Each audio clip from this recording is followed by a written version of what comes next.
Paulie, April 29th, you went overseas to capture that WBA title that your friend is holding there. But there was a hunger inside of you because, you know, the networks didn't want to put you on. Golden Boy didn't really bid what they should bid for that fight, and they got outbid in the purse bid.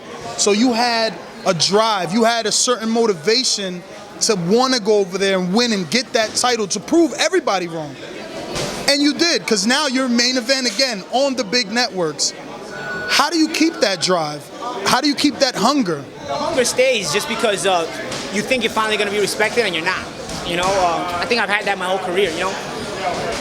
It wasn't real. I couldn't blame Golden Boy for not bidding enough to get in the fight, because if the networks don't want the fight, they putting up the money for the bid. You know, so if you know already going into the bid that the network is not going to buy that fight, well then, you know, it wasn't possible for Golden Boy to bid that high. You know, I thought it was a bit insulting. You know, when you have a guy like Adrian Broner and the networks are buying his opponents. You know, opponents that sucked, for lack of a better word. Sucked going into the fight. Not that they sucked when he made them look bad.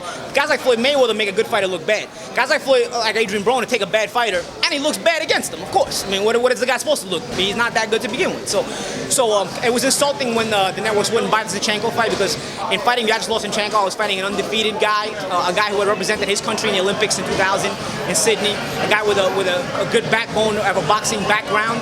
He may not have fought in the U.S. yet, and he may not have been known, which is the excuse that the networks used at that time, was your opponent's not well known enough. Well, last time I heard, the guy Adrian Broner beat for his first world title, nobody ever heard of him either. Last time I heard, Gavin Reese wasn't exactly a household name in the U.S. Last time I heard, I never heard of Eloy Perez until he fought Adrian Broner that night. So the fact that excuse was used against me to not buy the Zinchenko fight was very insulting to me, because I had put in so much work into this business for so many years, and I had given a lot of blood, a lot of sacrifice, and a lot of sweat and tears to get to where I was trying to get back to at that time. So yeah, it was insulting. I went over there with a chip on my shoulder and I got the job done. I thought I would get that respect. Some of it came, some of it didn't. But here I am again in a similar situation. I'm just fighting at home. I'm not getting that respect. So I fight for that respect. I have it for myself. I fight for myself more so than anything. I don't feel like I'm ever going to get it, but I keep that chip on my shoulder because it's the only thing that drives me. Nobody else is going to believe in me if I don't believe in myself. So I continue to do that, and I continue to prove people wrong. And in doing that, it gives me my own personal high. Was it a smack in the face then to see Zinchenko live versus Ricky Hatton? You know, it was funny. My attorney, he hit me up and he's like, "Well, you got to fight Hatton if you beat Zinchenko." And then Zinchenko stops him and he's like, "Well, Zinchenko giveth and Zinchenko taketh away." You know, it was I took the title from Zinchenko, but I lost a very hefty payday, and I had Ricky Hatton rematch because of the same guy. So, you know, that's the way life works out. I wasn't gonna sit there crying about it. I climb back on the horse and keep riding and see what's next. And the Adrian Broner situation, the Adrian Broner problem, for lack of a better word, presented itself. So here we are, we're getting ready for that. Now, you spoke of respect and never being able to get it, but in this fight, everybody's basically looking at it as, oh, he's picking the weakest welterweight. So if you win, you should get the credit that you feel you deserve. I should, but then again, everybody was picking against me for Zinchenko last year, right? I don't remember seeing anybody pick me to win that fight.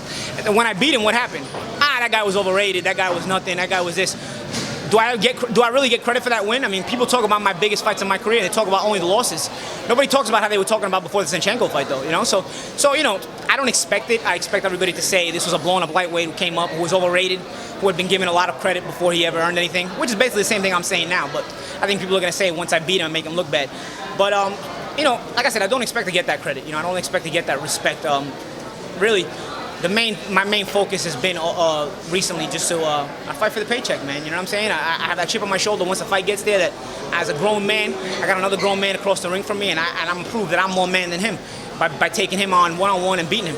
But at the end of the day, if it wasn't for the paycheck, man, I wouldn't care less. I couldn't care less, because I'm not going to get any respect from anyone anyway, no matter what I do. So really, I don't walk away from this because I get paid well for doing it. So I would have to be a dummy to walk away from it right now, you know. So I continue to do it, and it continues to drive me to be better, to have that chip on my shoulder, to again be in the ring on fight night, to have moments like on Saturday night. You know what I'm saying, where they present themselves, a big fight in the borough where I'm born, where I was raised.